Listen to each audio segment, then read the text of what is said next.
নমস্কাৰ নিউজ লাইভৰ বিশেষ অনুষ্ঠান অকথ্যলৈ স্বাগতম অকথ্যৰ সময়সূচী আজিৰ পৰা আমি সলনি কৰিছো প্ৰতি নিশা 9 বজাৰ পৰিৱৰ্তে এতিয়াৰ পৰা অকথ্য সম্প্ৰচাৰ হ'ব প্ৰতি দেওবাৰে নিশা 8 বজাৰ পৰা ৰাইজৰ বিপুল দাবীত আমি অকথ্যৰ সময়সীমা সলনি কৰিবলৈ বাধ্য হৈছো অকথ্য এনে এটা অনুষ্ঠান যিটো অনুষ্ঠানত আমি সপ্তাহটোৰ এটা নিৰ্দিষ্ট বিষয় লৈ আমি বিতংভাৱে পুংখানুপুংখভাৱে আলোচনা কৰোঁ চলিত সপ্তাহটোত দিছপুৰত অনুষ্ঠিত কেবিনেটৰ সভাত এক গুৰুত্বপূৰ্ণ প্ৰস্তাৱ গ্ৰহণ কৰা হৈছিল অন্যান্য প্ৰস্তাৱৰ লগতে এক প্ৰস্তাৱ লোৱা হৈছিল শিক্ষক নিযুক্তিৰ প্ৰসংগত উক্ত প্ৰস্তাৱত কোৱা হৈছিল যে ৰাজ্যখনৰ যিমানসমূহ চৰকাৰী প্ৰাথমিক বিদ্যালয় আছে উক্ত প্ৰাথমিক বিদ্যালয়সমূহৰ পৰিচালনা সমিতিয়ে ইচ্ছা কৰিলে শিক্ষা মিত্ৰ পদত 3জনকৈ শিক্ষকক নিযুক্তি দিব পাৰিব আৰু যাৰ দৰমহা চৰকাৰে দিব নিৰ্বাচনৰ প্ৰাকমুহূৰ্তত ৰাজ্য চৰকাৰে এই সিদ্ধান্ত স্বাভাৱিকতে গ্ৰহণ কৰিছে ৰাজ্যখনৰ নিবনুৱা সমস্যাৰ সৃষ্টি হৈ থকাৰ সময়ত এনে ধৰণৰ চাকৰি নিযুক্তি পোৱাটো নিশ্চয় ভাল খবৰ কিন্তু প্ৰশ্ন হৈছে যে শিক্ষক নিযুক্তিৰে প্ৰাথমিক পৰ্যায়ত শিক্ষক নিযুক্তিৰে সমস্যা সমাধান কৰিব পৰা যায় নেকি প্ৰাথমিক বিদ্যালয়ৰ অৱস্থা আজি কি ধৰণে আছে প্ৰাথমিক বিদ্যালয়সমূহে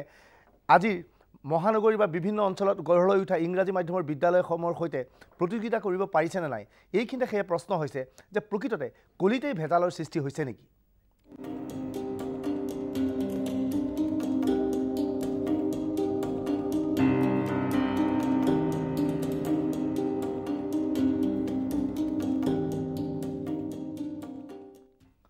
এই সমগ্ৰ বিষয়বস্তুৰ ওপৰত আলোচনা কৰিবলৈ আমি ষ্টুডিঅ'লৈ আমন্ত্ৰণ জনাই আনিছোঁ অসম জাতীয় বিদ্যালয় শিক্ষয়িত্ৰী অৰ্পণা দেৱী লগত আছে বিশিষ্ট শিক্ষাবিদ দেবেন দত্ত ডাঙৰীয়া লগতে বামপন্থী নেতা প্ৰবীণ ৰাজনীতিবিদ হেমেন দাস ডাঙৰীয়া আপোনালোক সকলোকে নিউজ লাইভৰ বিশেষ অনুষ্ঠান অকথ্যলৈ স্বাগতম জনাইছোঁ মই প্ৰথমে দেবেন দত্ত ডাঙৰীয়াক সুধিব বিচাৰিম যে আপুনি কি ভাবে যে আজিৰ তাৰিখত ৰাজ্যৰ প্ৰাথমিক শিক্ষা ব্যৱস্থাৰ যি মানদণ্ড এনে অৱস্থাত কেৱল শিক্ষক নিযুক্তিৰ এই সমস্যা সমাধান কৰিব পৰা যাব ধন্যবাদ সমাধান কৰিব পৰা নাযায় এটো স্পষ্ট কথা কাৰণ দৰাচলতে চৰকাৰে ব্যক্তিগত খণ্ডৰ ওচৰত বা ব্যক্তিগত মালিকানাৰ বিদ্যালয়ৰ যিবিলাক কৰ্তৃপক্ষ সেই কৰ্তৃপক্ষবিলাকৰ ওচৰত হাত দাঙি দিছে আত্মসমৰ্পণ কৰিছে আৰু সেই কাৰণে একান্ত তথাকথিত ৰাজনৈতিক এটা উদ্দেশ্য আগত ৰাখি কিছুমান দলীয় কৰ্মী বা সমৰ্থক যি দলৰে চৰকাৰ নহওক লাগে চৰকাৰে কোনোদিনে এটা নিৰ্দিষ্ট শিক্ষানীতি অৱলম্বন কৰা নাই তাৰ পৰিৱৰ্তে নিজৰ নিৰ্বাচনত বা ক্ষমতা দখলত সহায়ক হোৱাকৈ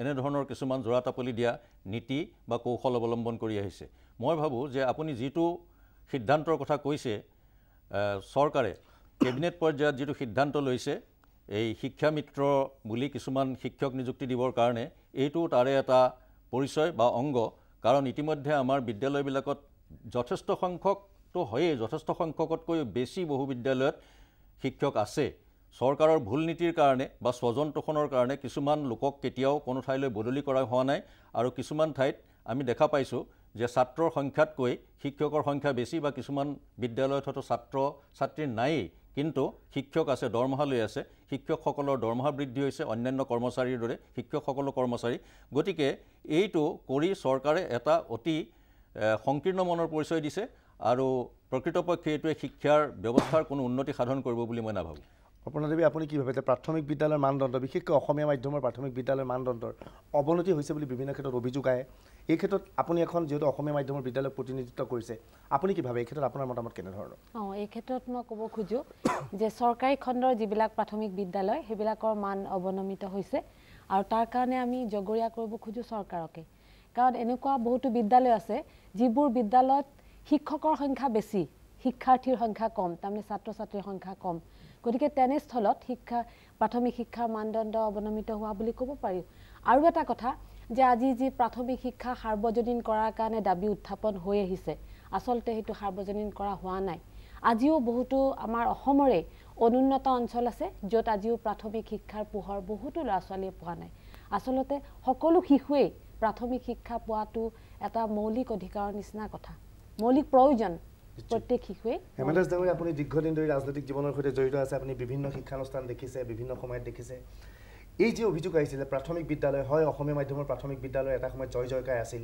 আজি সেই প্ৰাথমিক বিদ্যালয়ৰ মানদণ্ড হ্ৰাস পাইছে বুলি আপুনি ভাবেনে আৰু যদি হ্ৰাস পাইছে ইয়াৰ বাবে আপুনি কাক জগৰীয়া কৰিব বিচাৰে প্ৰথম কথা বিষ্ণুমেধি চৰকাৰৰ পিছত অসমৰ কোনো এখন চৰকাৰৰে ল'ৰা ছোৱালীক শিক্ষিত কৰাৰ কোনো নীতি নাই যেনে বিষ্ণুমেধি মুখ্যমন্ত্ৰী হৈ থাকোঁতে অসমৰ কেইখনমান অঞ্চলত জুনিয়ৰ বেচিক স্কুল স্থাপন কৰিছিল, যাক কয় নিম্ন বুনিয়াদী স্কুল, সম্পূৰ্ণ চৰকাৰে।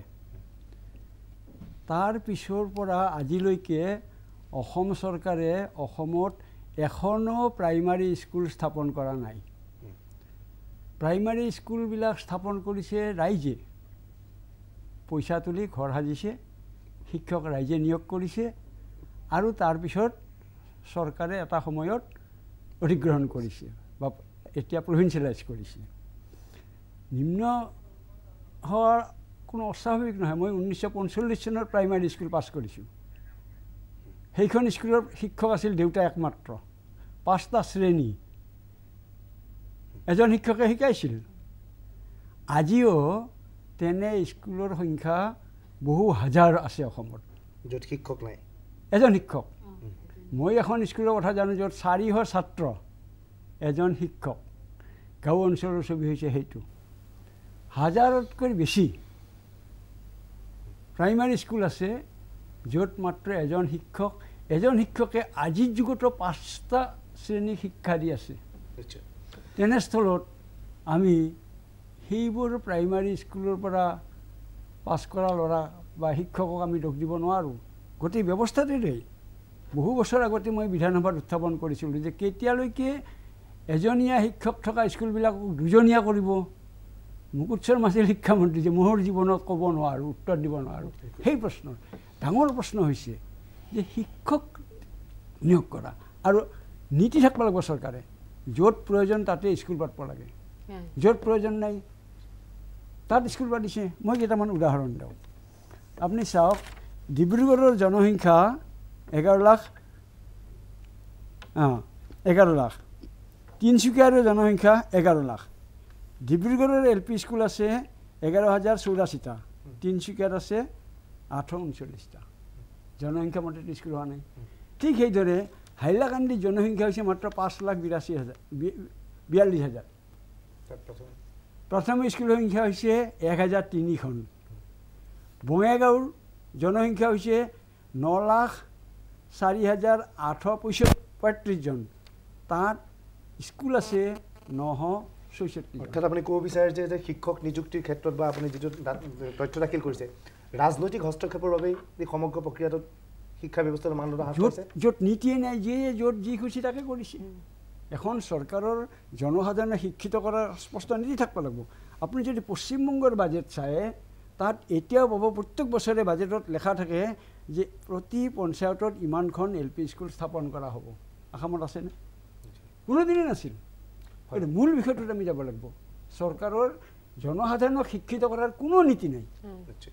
আমি এইকণতে দৰ্শকসকলক দেখুৱাব বিচাৰিছোঁ, যিটো হেমেন দাস ডাঙৰীয়াই কৈছিল যে ৰাজ্যখনত এনে বিদ্যালয় আছে য'ত এজন শিক্ষকে 400 ছাত্ৰ ছাত্ৰীক পঢ়ুৱায়।